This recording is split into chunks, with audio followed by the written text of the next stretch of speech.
Welcome to In This Body, a podcast where we dive deep into the potent power of embodiment. I'm your host, Ailey, Jolie, a psychotherapist deeply passionate about living life fully from the wisdom within your very own body. The podcast In This Body is a love letter to embodiment, a podcast dedicated to asking important questions like, how does connecting to your body change your life? How does connecting to your body enhance your capacity to love more deeply and live more authentically? And how can collective embodiment alter the course of our shared world? Join me for consciously curated conversations with leading experts. Each episode is intended to support you in reconnecting to your very own body. This podcast will be available for free wherever you get your podcasts, making it easy for you to stay connected to In This Body, the podcast with me, Ailey Jolie. Welcome back to In This Body. Today I'm joined by Linda Hartley, a lifelong teacher of embodied living, a somatic and transpersonal psychotherapist, and the founder of Integrative Bodywork and movement therapy, known to many of us as IBMT. Over 30 years, Linda developed and taught this 3-year training program throughout Europe, weaving together body-mind centering, authentic movement, and somatic psychology into one of the most respected somatic modalities still taught today. She is also the author of Wisdom of the Body Moving and Embodied Spirit, Conscious Earth, a book that explores how relationship to body and planet are deeply entwined. Now living on the North Norfolk coast, Linda continues to teach, write, and lead retreats rooted in the discipline of authentic movement. Her work invites us to listen to the body as a sacred source of knowing, to move with mystery rather than against it, and to honor elderhood. In this conversation, we explore the somatic path as a way of returning to self, to soul, and to the earth as well. Linda, it's a privilege to welcome you to In This Body, the podcast, with me, Ailey Jolie.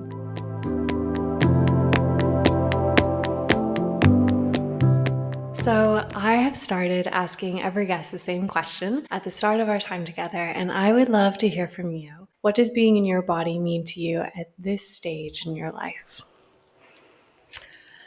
Interesting question. I'm in a later stage of my life, so it is very different. Being in my elder years, it's very different from in my early years where it would do more or less what I wanted it to do. Being in my body as an elder, there's all sorts of challenges that come up where the body is not as resilient, it's not as flexible. I think the word intimacy is one I'm using a lot these days.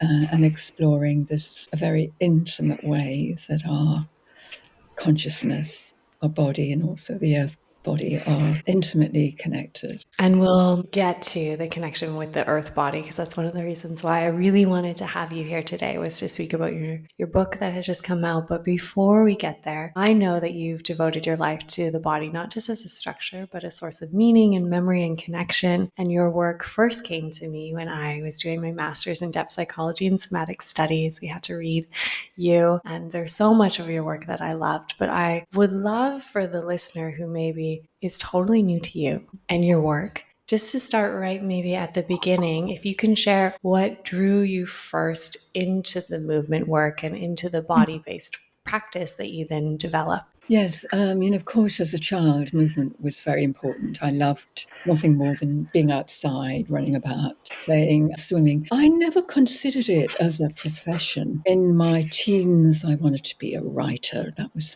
my aim. And I can't say how the idea of following dance initially. It was one of those moments where this idea just dropped in. I was in a conversation with a friend who was about to go to art college. I suddenly had this inspiration. I want to be a dancer. It just seemed to come out of nowhere. But over the years, I've realized that also it was unconsciously or subconsciously a path of healing for me. All of us in different ways have suffered some early trauma, and I was not in my body. I was not connected to my body in the way that I had been as a young child and needed to be to go forward. So I think there was a subconscious motivation to heal through a practice that would both bring me back to my body, but also allow me to express through my body. So in the early years, it was the dancing, the expression. that was really important, and that gradually moved towards more of a healing and therapeutic approach to the body and movement. Could you speak a little bit more about what it gradually moved into as you founded the Integrative Bodywork and Movement Therapy in 1990? And this, I know, began with a small offering in Berlin, and now has grown into like a multi-country training program, one that I'm going to go do actually the workshop this summer, and maybe it will become a part of the things I explore, because it really has something quite different as what I see on the outside. And I would love to hear about your process of creating that program, and also just like what it is for the listener who doesn't know. Being from North America, I had never heard of it until I got here, and then I was like, oh my goodness, this is amazing. Okay, well, I suppose from my first love of dance, I very quickly got into what we would now call somatic dance. The practice that I was being led into was called release work. Mary Fulkerson was my teacher. And so I got quite quickly into practices that were more about health and healing and well-being. And I got very interested in body-mind centering. So when I went to visit New York, I started studying with Bonnie Bainbridge Cohen, the founder of Body Mind Centering, moved out of New York into Massachusetts and took training with her. So that became the foundation when I came back to England. That became a main foundation of my practice and teaching, and other things have come into it. But that was always the base, and it became the base of the IBMT program, which, as you know, started in 1990 with this workshop in Berlin, and these very enthusiastic students who wanted to do more, and a year-long introduction to body mind centering, it was in those days, was set up by a colleague there. And that evolved. People wanted to do more, they wanted to continue, more students wanted to come. I'm still grateful to those early students in Germany, in Berlin, who just really went for it, really wanted to do this work. So very much based in body mind centering, it still is. But gradually I was integrating authentic movement as I met my other important teacher, Janet Adler, and that became part of it. And I was doing psychotherapy training by then. So the somatic psychology was being woven into it. So the body mind centering is the somatic foundation, but these other practices have supported it to develop in other ways. And the teachers now bring in their own interest and skills, of course. So it developed in Berlin for a few years in London, a few years in Hamburg, and back to England, to a little village in Essex where I was living at the time. And that was the point where it really became kind of consolidated as a diploma program. It was approved by ISMETA as a professional training program with the ISMETA professional body. And in 2011, I was invited to teach in Lithuania, in the beautiful city of Vilnius in Lithuania. And it grew from there. We have 2 programs now running parallel in Lithuania, and 2 of the students were from Moscow, and they wanted to set a program up in Moscow. So it's almost always been that people have asked to do this and have asked to organize. I never intended to set up a school of any sort or institution of any sort. It was never my intention. But people wanted to do this, and my feeling is if people want to do it, and there are now a team of faculty who are very experienced and to want to teach the work. So here we are. Why do you feel so many people are drawn to this specific type of work? Well, I mean, people are very much drawn to the body mind centric. There are programs all over the world now that use the word intimate again, that very intimate way of connecting with our soma, our experience body. And I think after years of development of movement practices that tend to look a little bit from the outside, where the body's, gym work and all the aerobics, it used to be aerobics, but many more things now. I think people were ready for going more deeply into the body. And, that phrase of Thomas Hanna, the body experienced from within. So it's objective sense that comes from within. How do we experience a body, not just how does it look? And that brings up so much, what we sense, what we feel, what we remember as we connect to our body in those ways. So I think there's a need and a counterbalance to a sort of evolution from those more objectively focused body practices to a more subjectively focused. I think there's been a need for that. And also these days, from people are, especially younger people, spending so much time online on screens. And more I'm hearing people say, oh, I really need to come back into my body and I need to come back into real live connections with people. So I think because our program gives them quite a bit of emphasis to the relationship as well, not just with yourself through your body,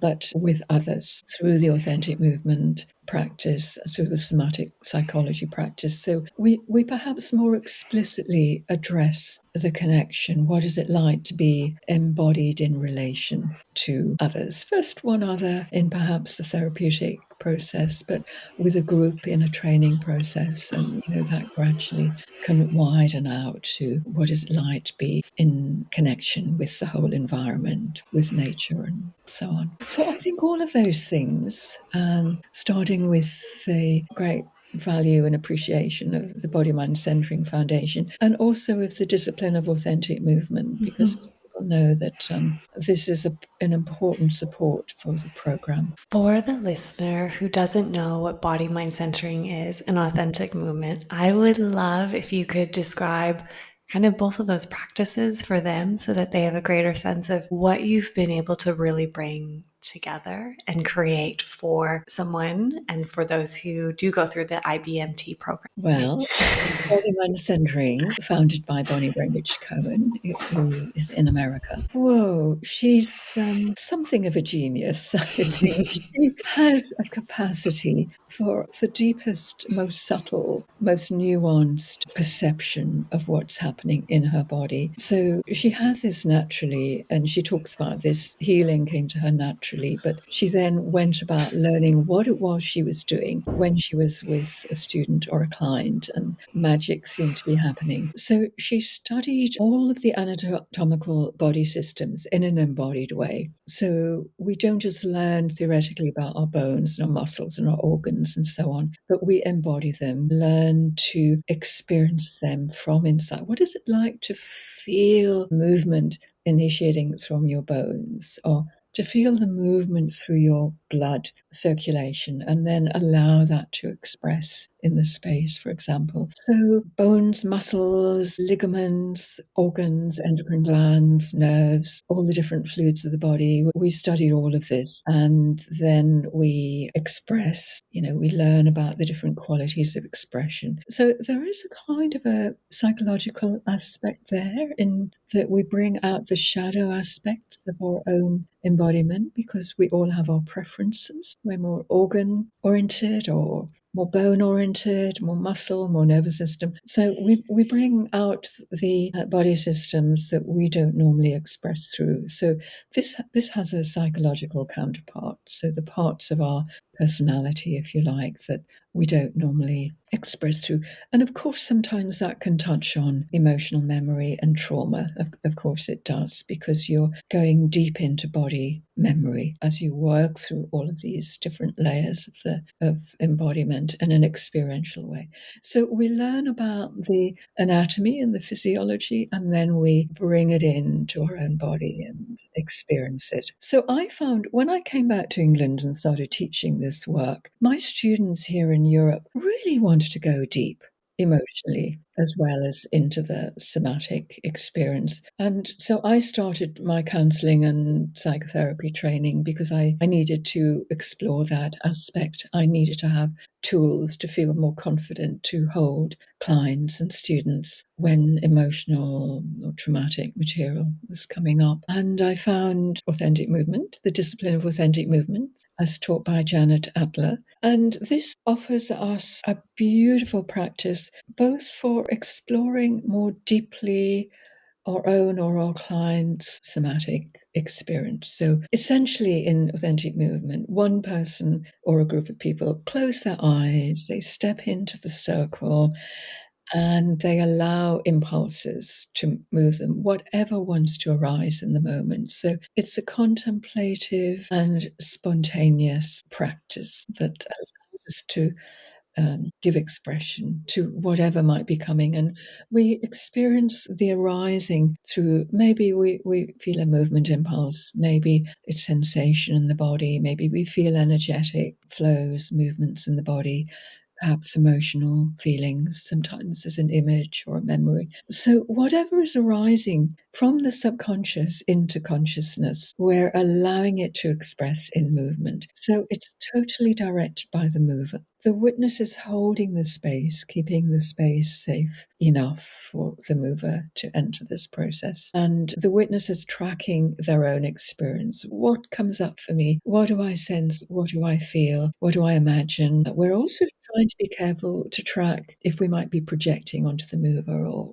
interpreting or judging. We try not to impose those things, but to be aware of them. So after the moving time, the mover and the witness, or the movers and witnesses, it's done in a group and one-to-one. The mover speaks about their experience, and the witness will offer back a little bit of their experience. They might offer what they've seen, what they've heard, perhaps something they've felt, or something that's been moving in their body. It's a little bit the way in psychotherapy you might be tracking your countertransference, for example. It's coming up in your embodied countertransference. So it's a real support for psychotherapy too. Actually, it really helps us to train that skill in tracking our own experience as we're being present and paying attention to the person who's moving. I love that you just even touched on there briefly the power of witnessing, because I know for myself, the first time I was introduced to that practice was in my master's. And the witnessing aspect, like someone actually watching me, was the most challenging and tricky piece for me. And I was like, oh, wow, this feels so deeply uncomfortable, even though I had a background as a dancer, but yet to be seen without that performative mask and actually seen in how my body authentically wanted to move was so unsettling. And I would love to hear from you a little bit more. You touched on it though, as to why that piece is so potent and actually so healing to be witnessed in that way, and why it can be so hard. Yes. Well, I think we all have a longing, but also many of us a fear of being really seen in our authenticity and often our vulnerability. So to be seen in your vulnerability, not with that performative expression, but who you actually are. And because many of us have not been seen clearly, compassionately, with acceptance as very young children, which is when that really needs to happen. We need to be seen clearly, not projected onto, not judged, not dismissed. We need to be seen clearly and accepted as babies and young children. Most of us haven't had enough of that. Some might not have had any of that. And so it's incredibly powerful, because healing is really about the relationship. So many of our wounds go back to relationships in our early life that then get repeated through our later life. So healing the relationship through the simple practice of seeing and hearing and also feeling someone. The witness is paying attention to what they feel in the presence. Oh, I feel sad when I see you sitting there in the corner. That can be so powerful for the mover to hear that. That the witness is responding. They're not just observing in an analytical way, but they're having a response. Their body's having a response. Their emotions are having a response. So all of this can be very profoundly healing without even any therapeutic processes taking place. Of course, lots of therapists, dance therapists, psychotherapists, body psychotherapists use authentic movement as one practice in their work. And after an authentic movement session, they might then pull something out and explore it in a therapeutic way. In the IBMT training, we don't usually do that unless someone's also trained as a psychotherapist. They can in their own practice, but we just allow the witnessing to be there as a tool for those who aren't trained psychotherapists to be able to learn how to be present with their clients or their students when difficult material is coming up. And I think it's very powerful in that way. And I think to say that in somatic work, I think also, like what you're describing, maybe as a dancer, we don't always give space. In a somatic session, we can also kind of hide a little bit behind the practice. Yeah.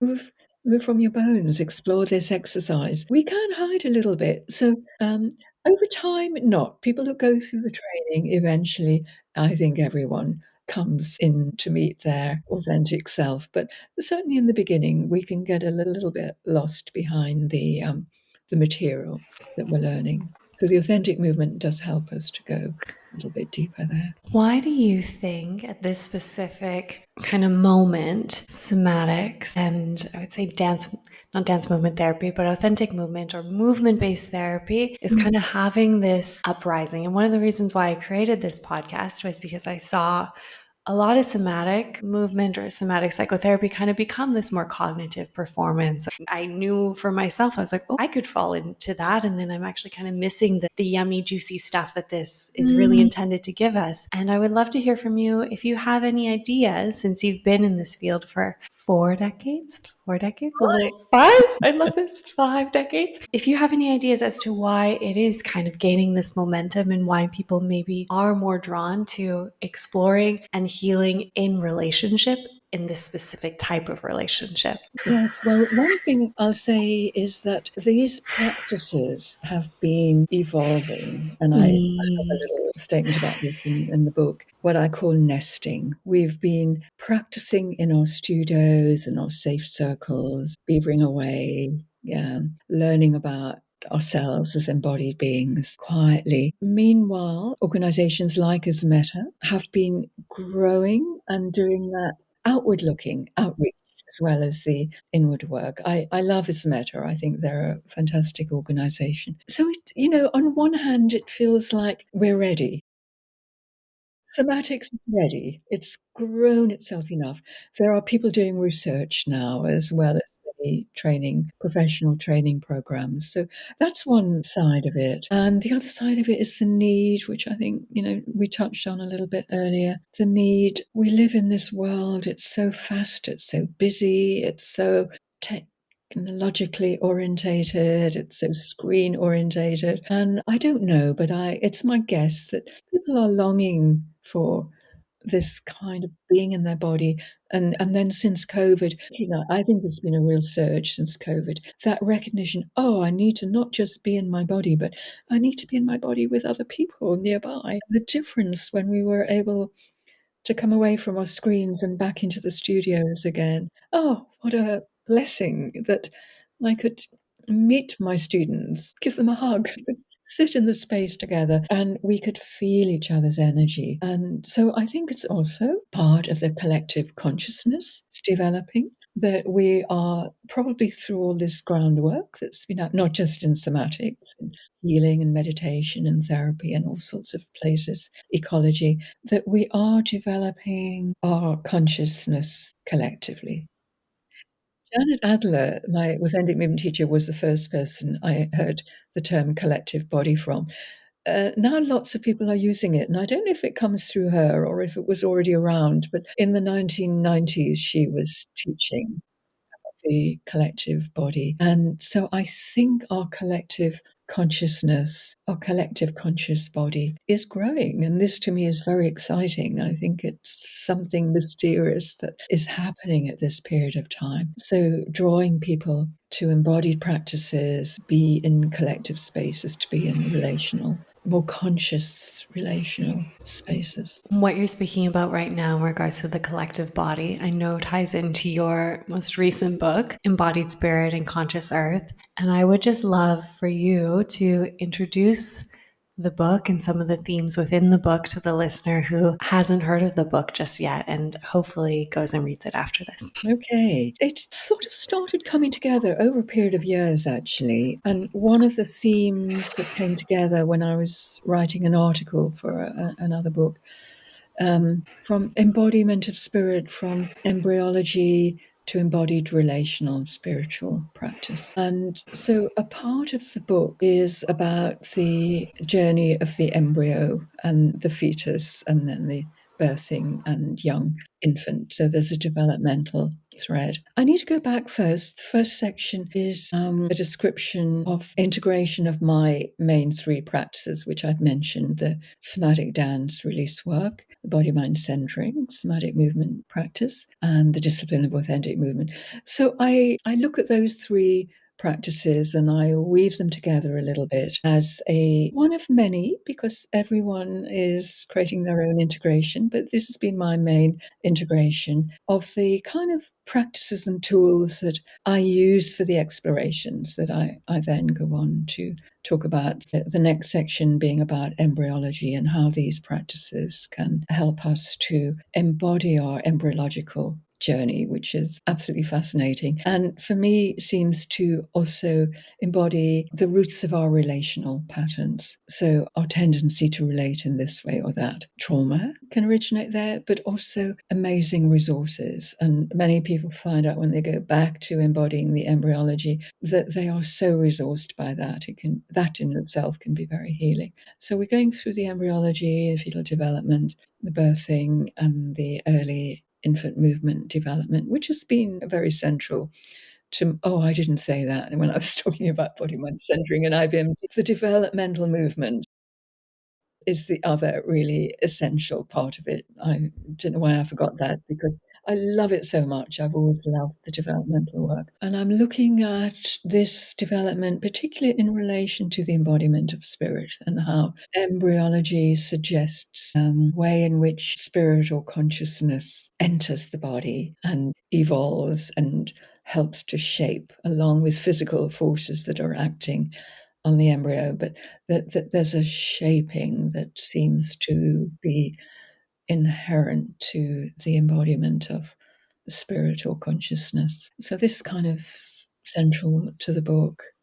There's a section on trauma, and again, the relationship between trauma and what we might think of as transpersonal or mystical experience. And everyone in the transpersonal psychotherapy field knows very well the kind of ways that we can get a bit lost or get confused, the way the experience of early trauma can sometimes look and sound quite like a transpersonal experience. The way Janet Adler brought forward some interesting ideas around this, which I found in my studio practice, sometimes the gestures or the movement patterns that were connected with a trauma, the early trauma, incompleted movement pattern, perhaps. Once we've processed enough of the trauma, it reappears as a transpersonal, a mystical, a spiritual, whatever word people want to use, gesture. It takes us into a direct experience of the numinous, of the mystery. So this relationship between trauma and spiritual practice is important and part of our development, because many of us, in our childhood, we can't process the trauma, but coming through in our adult life, if we're fortunate and we find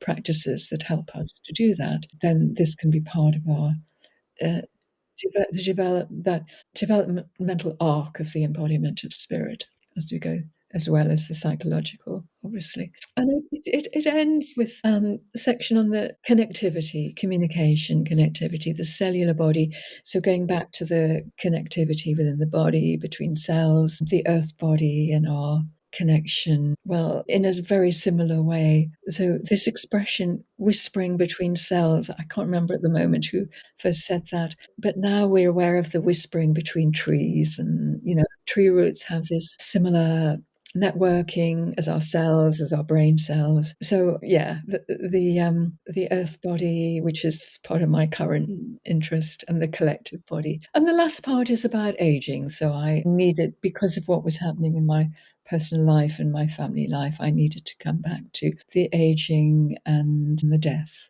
and the completion of that cycle. So there's an arc of development from conception through to dying. But I didn't know how to finish the book. Well, I just got to finish where I am right now, what's happening in my life. There are several things that you said that I would love to pull out, but maybe I'll start with just getting you to really describe and elaborate on the importance of honoring the earth body in our own healing process. Yes, I think to be truly healthy and well in our bodies, we need to be in a healthy and well environment. And that's not the only reason we need to take care of the earth body, but they go together to me. We are part of the earth. Our healing, and I felt this especially through COVID, and we were all, having to look at illness and healing in new ways and stay at home, because I feel we are so intimately connected. We are part of the earth body. Every step we take towards our personal healing and well-being, it's like a little tiny drop in the ocean, but it's contributing to that. And similarly, every step that we take or takes us away from health is going to have a not so positive impact on the whole.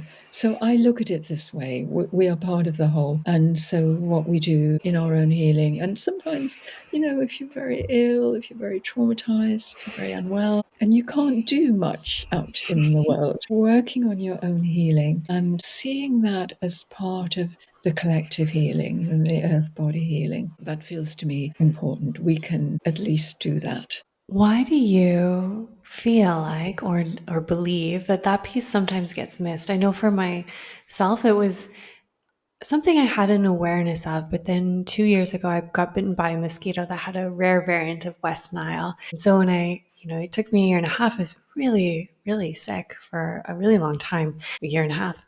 And when I went to the infectious disease doctor, he very clearly just laid out, well, this is a result of climate change and global warming. And yes, you're one of very few humans, but more and more animals are dying of this, and this is probably going to continue to get more common, which means that there will be more treatment for you in the future. But for right now, we simply have nothing to offer you. And for me, it was this deep moment where I was like, oh, wow. Like, this is how connected we are. And this is the direct consequence of the neglection of earth body. And even though I had spent a lot of time in therapy spaces and healing spaces and somatic spaces, it wasn't until I sat with that infectious disease doctor who was so cognitive, not deeply embodied, that I was like, oh, I get it now. Like, I get this in like such a somatic way, which is why when you're speaking, I had little tears starting to form in my eyes. And I would love to hear from you why that sometimes gets missed, or maybe we just need a really deeply embodied experience of having that. Maybe some people hope that it doesn't always have to come from illness, but I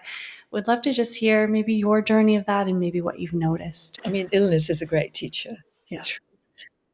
Oh, that's very touching to hear that. And I just want to say, it's not personal, because we're all this collective body. It's Yes. it's not to do with you personally that you're one of the few people who got No. it. Yeah. It's nothing you've done wrong. No. You're that part of the collective that Yes. was impacted by this particular disease. Why? I think we've had centuries of this patriarchal view of, I've just been writing about this, my Substack, divide and conquer. And it's so prevalent these days. We are separate. It's that whole thing, more drilling for oil because it'll make us richer. All of this sort of mentality, it's everywhere, it's all over. And lots of people obviously not buying into it, but it's very powerful. So I think centuries of this, those who benefit from this mindset the most, power and exploitation of the earth, of natural resources, and of other people, are the powerful ones, the wealthy ones. They don't want to change. And so it's very, very difficult.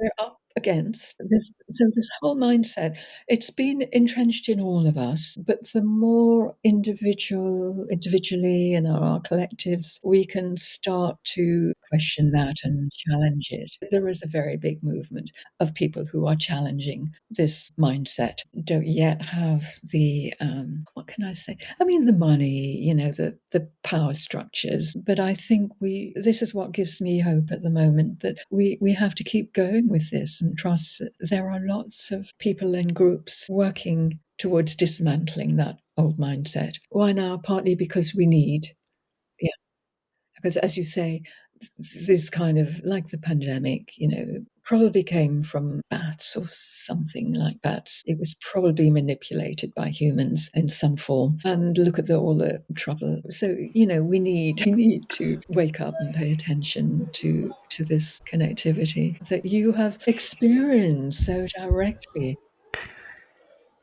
Do you feel like the ecological awareness is just a natural byproduct of somatics? Or do you feel like it is something that kind of needs to be introduced into the psyche? Because as you named, we've all kind of been entrenched with our own internalized, what we call it, patriarchy, or internalized exploitation, or internalized capitalism, whatever you want to call it. We all live in the sea of it. So do you feel like it's something that it needs explicit attention, or somatics kind of naturally starts to challenge it inside of our own minds? Well, I think, yes, definitely somatics does challenge it, because as we start to really know and respect and love our own embodiment, that naturally, and to understand the ways that we're made up of the same elements as the earth and nature. Mm. We're not separate, the same minerals of the earth, the same oxygen in the air, and, the water of the oceans in us.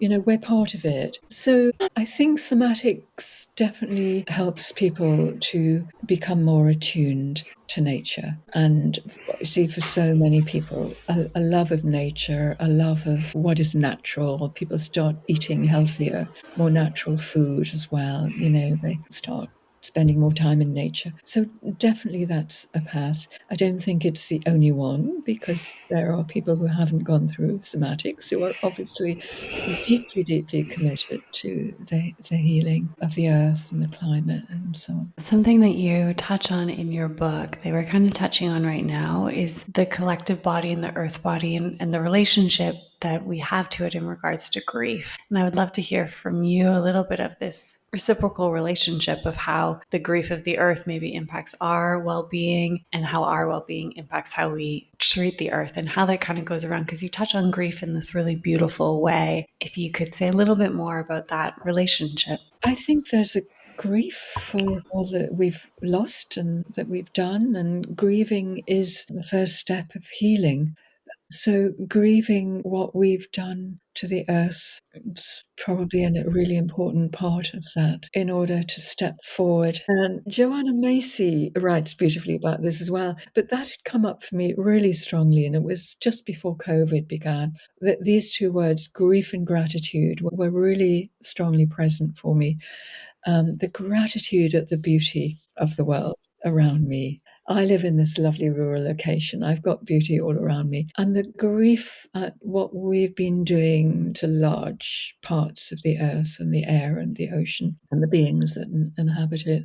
So these two together, and I think we need both in order to come into this path of moving towards healing, moving towards regeneration, moving towards a healthier lifestyle, healthier body, a healthier environment, all of that. So I think without the grief, if we're just in the gratitude, we're a little bit out of touch. If we're just in the grief, we can give up and despair. I think, and I think you name different ways: the light and the dark, the beauty and the pain. We need to learn how to hold both sides of this, I think, equally. So I remember at the start of COVID, I started a little gratitude journal. It didn't last very long because it was the same thing every day. So grateful I've got this beautiful home and I've got a little bit of garden. And I know that there are people who don't have that during COVID. And I was writing this every morning.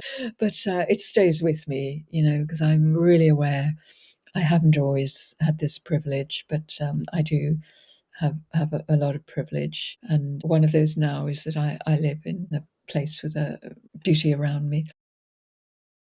And it helps me to be with what is pain, and seeing what's happening in Gaza, Ukraine, Sudan, what's happening to the earth when there are floods and fires and all of this damage that we humans have done. To remember that nature, when allowed to return to its own resources, generally heals pretty well when we get out of the way. Sometimes we need to help it a little bit, but often we just get out of the way and it will heal. Wildness will grow again. For listeners who feel some curiosity into some of the topics that we touched on today, but in specific in this idea and this practice of returning to their bodies, but feel unsure of where to begin or where to start, could you offer them maybe a gentle starting place? Like as in somatic work Yeah, generally. yeah. Yeah, I would suggest go and have a look on the website of ISMETA. It's the International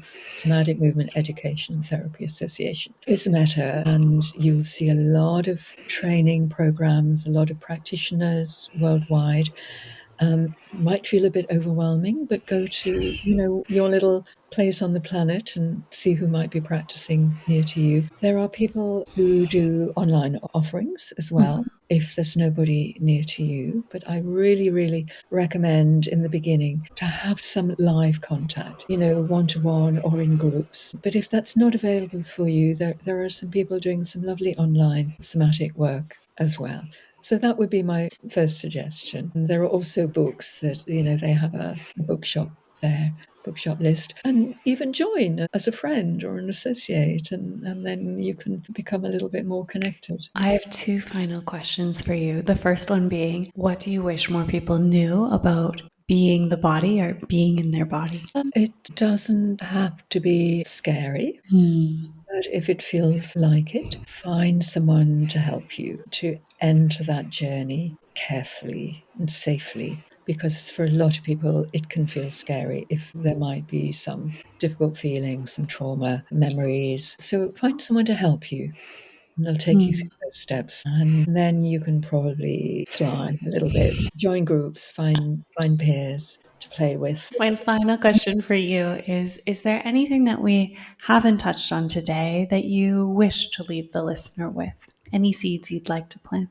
Be gentle with yourself, be kind. Just in the same way a newborn baby needs care and gentleness and kindness and undivided attention now and then, your body needs all of that. So go slowly, go carefully, go gently. Don't push it. It's not about trying to get better at something. It's just being with and whatever it might be experiencing in this moment. Thank you so much for your time, but also your dedication to this field over the past 5 decades. Really creating a space and a platform for people like you to share your wisdom is the entire reason why I created this podcast. And it is the work that I originally read at Pacifica that for me I fell in love with, and I was like, I actually see a path for my future and what I want to offer and the importance of this work and deepening my embodiment. And it just makes me so excited. Just being in your presence, I was like, oh yes, this is what develops and ripens and marinates when you're steeped in this type of practice or this type of relationship over decades. So thank you so much. We will have information on the book, IBMT, in the show notes. Is there anything that you have upcoming that you would like the listener to know about? Well, just that I've just started a Substack. Okay. Yeah. It's all very new to me, but you can find me on Substack. I'm just about to post my second post. Oh, I love this. It's called Earth Body Conversations. Beautiful. So some of the things we've been touching on here are part of what's going into that. Beautiful. We'll make sure to have those in the show notes, and I'll make sure to start on my own Substack so people can find it with ease. Again, thank you so much. And it was such a delight to spend time with you today. You too. Thank you. It's been a pleasure. Thank you, Ailey.